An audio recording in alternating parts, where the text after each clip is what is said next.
Welcome back to Three's In. Bobo here. Good to see everybody this morning. So, I had a viewer, henceforth and hitherto from within. I like speaking lawyer. It will be known as Whiskey Mike 01. Now, this fella, I give him that call sign because he was one of my first supporters on the channel. And he's been encouraging, he's been helpful, he's given me some very positive critiques that I appreciate, and I've gotten to know him a little bit through email, and really like the man. He's from Great Britain, so it's kind of fun to play with the Brits. Anyway, that being said, Whiskey Mike 01 sent an inquiry about bag rides. He asked me specifically, was there ever a time when you had fear of flying on a bag ride, either in the back seat under the bag or in the front seat as the IP? And the short answer to that is not really. Didn't even ever think about it until the question came up here. I always trusted my IPs. I'll just tell you that right from the start. I flew with good instructors, whether it was when I was a student or when I was a rated officer flying with a check airman up front. Never was an issue with me. And I kind of found that throughout my career. They were just pretty straightforward. Matter of fact, on occasion, I did kind of enjoy the bag rides with students. Kind of slowed down the pace a little bit. So that being said, probably a good time to tell you about an incident that occurred, I think, just after I got out of the Air Force. And it happened up at Reese. And it's a tragic incident, tragic accident in actuality. What happened is there was a B-52 pilot coming through training, and he was in what we called pre-pit. Now, in order to be an instructor pilot, you have to be a pilot in the aircraft first.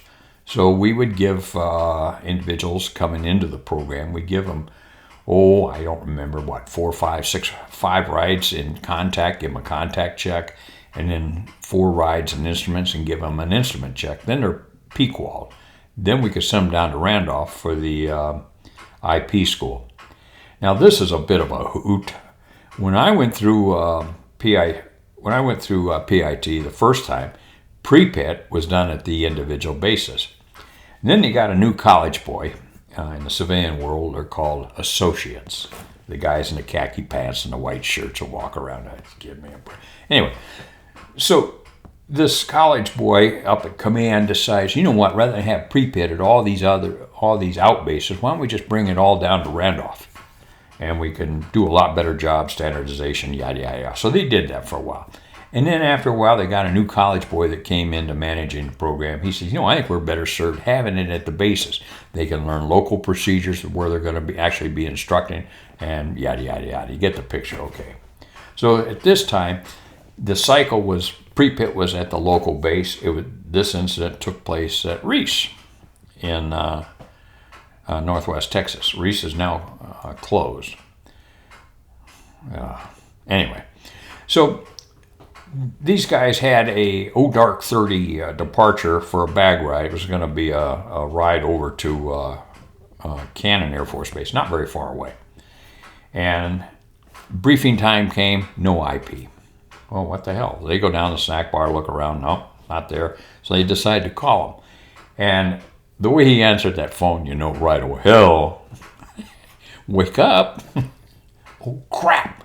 So they heard a scurry. He's, I'll be right in. Yeah. Okay, so he shows up, hair on fire, sits down with the student. Okay, we're going to go over to Cannon. We're going to do a TACAN to a low approach, come back around to a VOR, whatever it was, an ILS, VOR. We didn't have VORs in 38s in those days. Erase that part, okay. So ILS, maybe a localizer, and come back to Reese for a full stop. Okay, got it? Yep, that was it, more or less. So off they go. And they were doing a TACAN penetration to a final approach, and everything was going good up to then. They hit the initial approach fix, one turn and holding, down the chute they went, and leveled off at an intermediate altitude, configured. Everything's going fine at this time, and he starts down the final glide slope or glide path. Actually, I think it was a TACAN. I'm pretty sure it was. So he had to descend to the MDA. Well, he blew through the MDA. And the first indication that he missed the MDA, minimum descent altitude, was he started shedding parts on the desert. Holy crap! The airplane started coming apart. What the hell? Well, the guy in the back seat's under the bag. He doesn't have any clue what's happening, but he knows the airplane's not doing real well. He punches out. And as he punched out, the airplane was just, I don't know what it was doing, but he didn't make it, tragically. The IP was too stupid to punch out. Probably the better, he just stayed with it, and then when it came to a stop, he got out. He was fine. Now, if you happen to be the IP and you stumble on this video, don't get too excited about me calling you stupid, because in essence, this really was. It was tragic too. During the course of the investigation, of course, they discovered that the briefing was inadequate. Then they asked the IP, "What were you doing up front?" And here's where we get double stupid. He says, "Well, I was sitting up there. The sun was coming out, and he said it was really pretty out to the east, watching the sun shine off all those West Texas tanks and ponds and so forth. It was just a beautiful sunrise. And the next thing I know, this guy tried to kill me." All right. So the accident report goes through, and it's got a little bit of gibberish in it and so forth. It was what it was. The IP was like about maybe a couple weeks, maybe a month or so from getting out of the Air Force and heading off to the airlines, which he subsequently did. So the accident report works its way through the command up to out to AFISC, the Air Force Inspection Safety Center, and so forth. Everybody thought it was well and done, except the 4-star at Headquarters Air Training Command.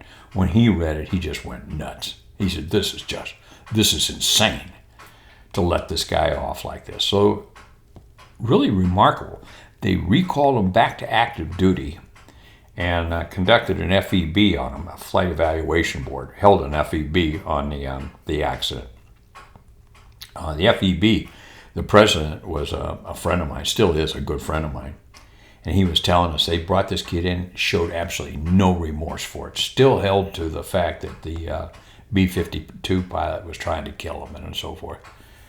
And they took a little bit different look at it. They jerked his wings. And I truly support that action. They took his wings. It's like, you can go back to the airlines, have a nice career. They couldn't say anything to the airlines about this guy or anything about it because of the Freedom of Information Act or whatever it is. So the airlines never knew anything about it, but there's a lot of us that did. And fortunately, he was behind me. I never had to fly with him. I don't know how well that would have gone. It probably would have gone okay. I don't know. But anyway, be that as it may. For those new IPs that are watching this, perhaps, we do have an inherent responsibility for these people that come through training. They trust us, and we should be cognizant of that and never betray that trust. And I used to hammer that into my IPs when I was flying. Your job up there, you're a safety monitor. Stay tuned into it. And by and large, my guys did. One last incident on bag rides. It doesn't deserve a presentation in and of itself. But Greg Welsh and I were on a cross country once, and we stopped at Amarillo for gas and go. And we taxied up to this airplane, and it was another Randolph 38, and it had a bag in the back. The IP was taking a student on a weekend cross country, and they did have a bag in the back. I don't know why, but for whatever reason, we thought it was funny to take the bag off. Nobody really liked flying under the bag in a cross country or whatever. So we took the bag off. I don't know where we put it. Might have put it in his, I think he had a pod, so we took it off and put it in a pod while he was in flight planning. Didn't think anything about it.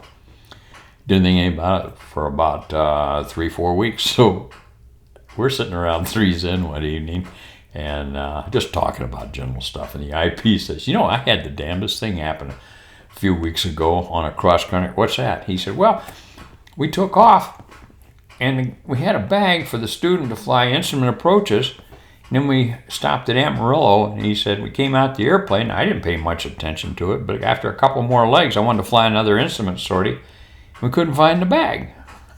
And he eventually said, we eventually found it. It was in the pod. I have no idea how it got there.